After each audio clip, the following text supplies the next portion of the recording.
What's going on, everybody? Welcome back to JJD TV. I'm your host, Josh, and don't worry, we did not forget the Bundesliga Roundup. With all the transfer news that were supposed to go down on deadline day, we had some special collaborations and things all planned because we thought a few transfers, specifically Callum Hudson-Odoi, was supposed to come in. It did not happen, so then we kind of pushed the Bundesliga Roundup, and because of the international break, we were able to pop it out this week for you guys. So sorry about that, everyone who's waiting for it, but you'll get it now. So hopefully if you're excited for the Bundesliga Roundup, it'll throw you a little throwback to what happened before the international break, and we can discuss it. And if you guys are excited, be sure to drop a like, subscribe, and let's get into it now.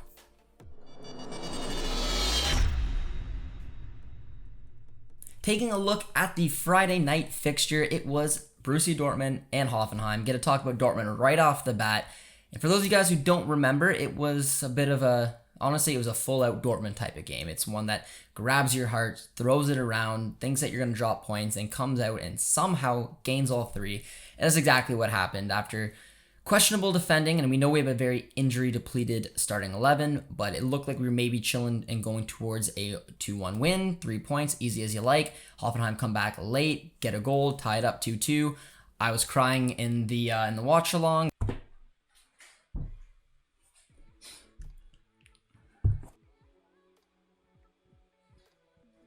There was 4 minutes left. You couldn't have saw out 4 minutes.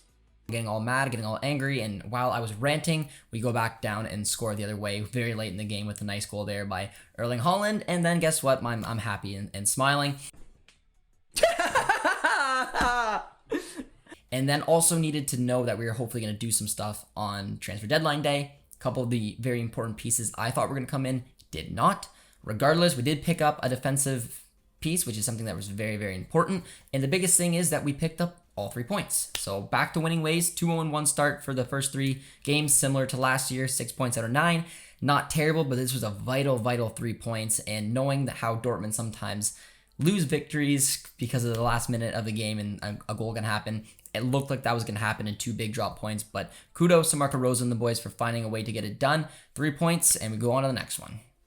The next match we're going to take a look at is FC Koln versus Bochum, which was a really impressive performance, in my opinion, from FC Koln, who absolutely dominated the stats. But, I mean, the stats don't always mean that much. I mean, they had possession, shots. They just had a complete performance over Bochum, which is a real wake-up call, in my opinion, and a real good start for Koln, to be honest, considering that there's a chance after the opening games that they could be in some trouble, especially looking what happened last year, but they've hit the ground running this year. They had a convincing win. They got up by 2, a late one that Bochum clawed back to make it 2-1, but all in all, 3 points, and again, similar to Dortmund, 2-0-1, 6 points from a total 9 after 3 games. I think any FC Cologne fan is going to take that. Massive points for them as they move on looking for the next week's game.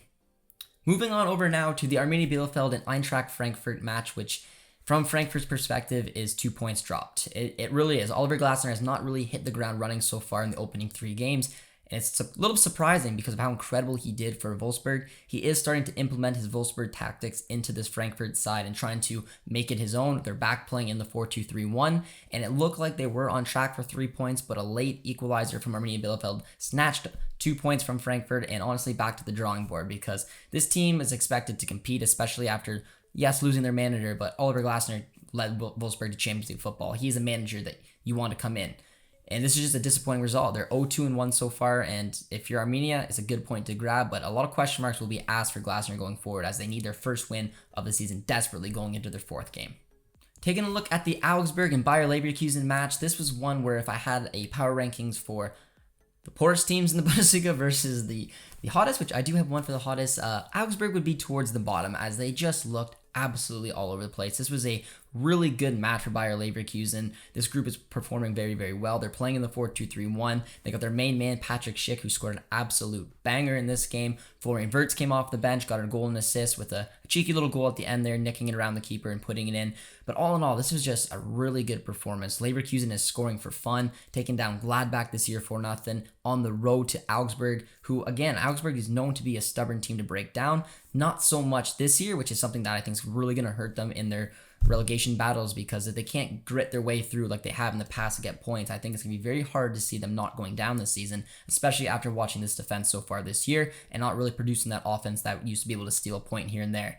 As for Leverkusen, I think we're going to see them definitely on the power rankings because, again, an amazing performance and honestly a really enjoyable match for me to watch as just a neutral in this game. Moving on over to Bo Svensson's Mainz taking on Greuther Fürth in a huge 3-0 victory at home. Bo Svensson pulled off a miracle last season, and we're starting to see that it wasn't just a fluke, because already 3 games in this year, similar to the Dortmunds we were talking about, they took 6 from 9, which, again, if you ask any Mainz supporter, would you take 6 points from your opening 9, they'd say absolutely. And this was a convincing victory at home to get them back on track, to get them where they need to go, and that's just simply staying in the Bundesliga. And I don't think that there's any question marks really around this Mainz squad right now. And you can arguably say the same for the Cologne squad. These 2 teams are playing very good. 2 teams that could have been debated around the relegation mark, but they're honestly answering their critics right now in a really convincing performance at home. But also, like I said, a lot of question marks will be around Greuther Fürth, who was a team that I wasn't expecting to have a spectacular season in the Bundesliga, and it was probably going to be one of the relegation favorites. But to start the season 0-1-2 with 2 points and really not very convincing football, I think it's going to be a long season for them. And I mean, Mainz, kudos, 3-0 at home. You're going to take that every day of the week. Taking a look at what was probably the match of the weekend, Stuttgart versus Freiburg. This game was a wild one, and if you guys were lucky enough to watch it, you probably had a real showing on your hands, as Freiburg, away from home at a stubborn Stuttgart side, took a 3-0 lead. It looked to be smooth sailing. Stuttgart hit back with 2. Fighting towards the end, Freiburg snuck through and took 3 massive points on the road, despite Stuttgart having the vast majority of possession. This game was a really fun one, really interesting one, and you got to give credit where credit's due, because Freiburg starting the season 2-1-0, and of course, let's not forget they took those 3 huge points off of Dortmund. Look really good. They look like a team that will be fighting for potentially the Europa League. It should be their goal at this point. They look like a team that's very well organized, can get the job done, and can get important points on the road.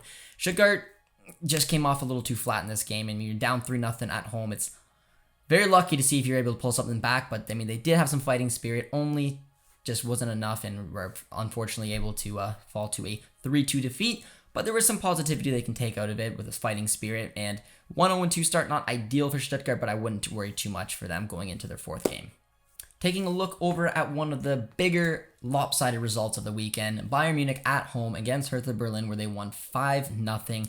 And it was what you sometimes would like to see, a typical Bayern performance.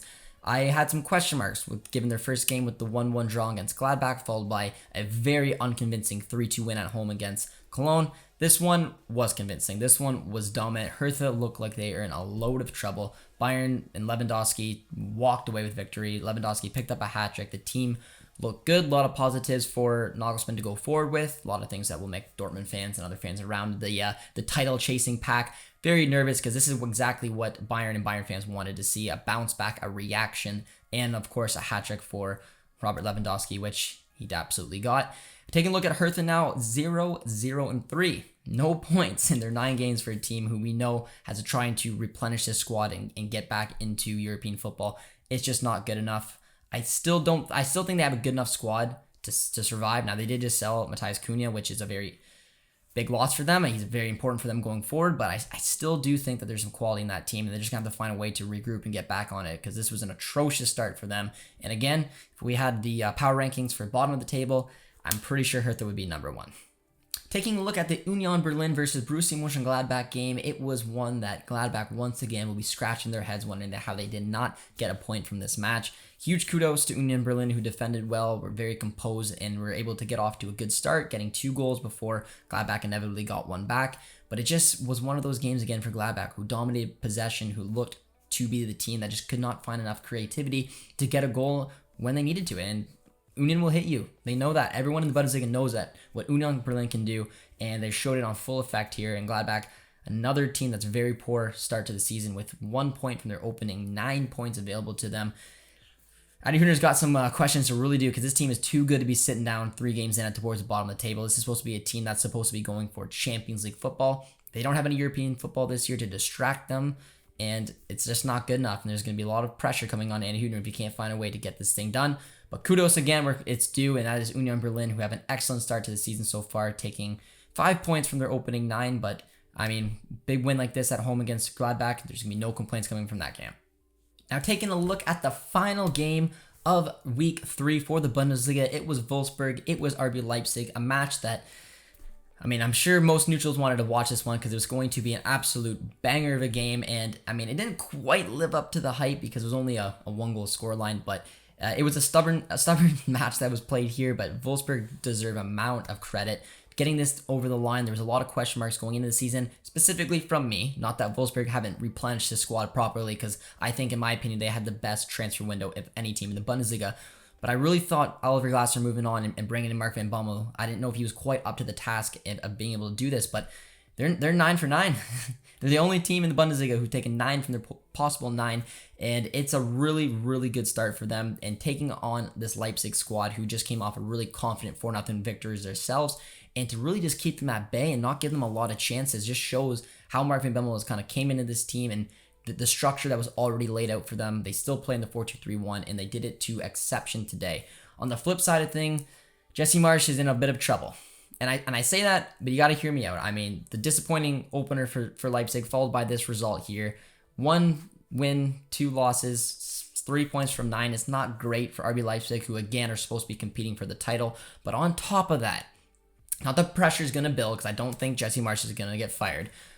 But they got Bayern next. And if they lose to Bayern, they are 1-0-3. 3 points from 12. It's not good enough. And eventually that seat is just going to heat up a little bit for Jesse Marsch. But all in all, I do think that he is the right man for the job, and he will be given some time. I said it, and I just kind of like to show that I said it. I said Jesse Marsch is going to be in for a roller coaster of emotions, and he looks like he's going to have to answer the bell very quickly. So hopefully for him, a big result against Bayern may cool that seat just a little bit, because a loss will not put Leipzig in a good state. But Wolfsburg, absolute credit, and I'm going to see you guys over on the power rankings. All right, guys, it is time for the JJD TV power rankings for week 3. And it's going to be an interesting one. I try to take a lot of considerations when building my list. And an honorable mention, because I'm going to have to explain it, Dortmund are not in the list. They are not. They did get back to winning ways, which is great, but that was a very unconvincing performance, in my opinion. And there were just some teams that really surprised me, or just had a complete performance where I just don't think Dortmund belongs. So shout out for them to get back to winning ways, but they did not make the JJD TV power rankings, just also so I'm not a little biased. So rounding up, in 5th place on the power rankings, we're going to go with Freiburg. Going away, scoring 3 goals as quickly as they did at Stuttgart, taking 3 massive points, and starting their really successful start to this season.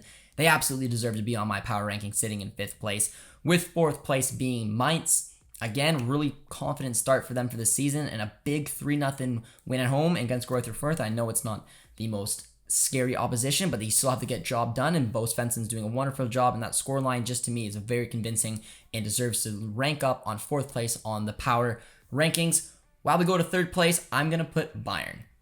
I'm going to put Bayern again because they had 2 very questionable performances to start the season. This was a really good one to get them back on track. They absolutely deserve to be in the power rankings when you take on Hertha and pump them 5-0. However, Hertha's had a pathetic start to the season, going no points from their opening 3 games. And it was kind of written on the wall that this was probably going to be a good opportunity for Bayern to really lay into them, and they did. In 2nd place, and it was a tough one, but I am going to go with Wolfsburg. And I know you're like, Josh, they're sitting top of the table, 9 points from a possible 9. It's just they're very slowly getting the job done. It's the fact that they're getting the job done. They absolutely have to be on this power ranking, and to have a huge win like they did against Leipzig, 1-0 at home. But again, it's just there's a little question mark from time to time about when this team is going to break. And the offense for me just isn't quite enough to top them. But Mark van Bommel is absolutely killing it 3 games in, and that was a really impressive result against Leipzig, which goes for my 1st place team.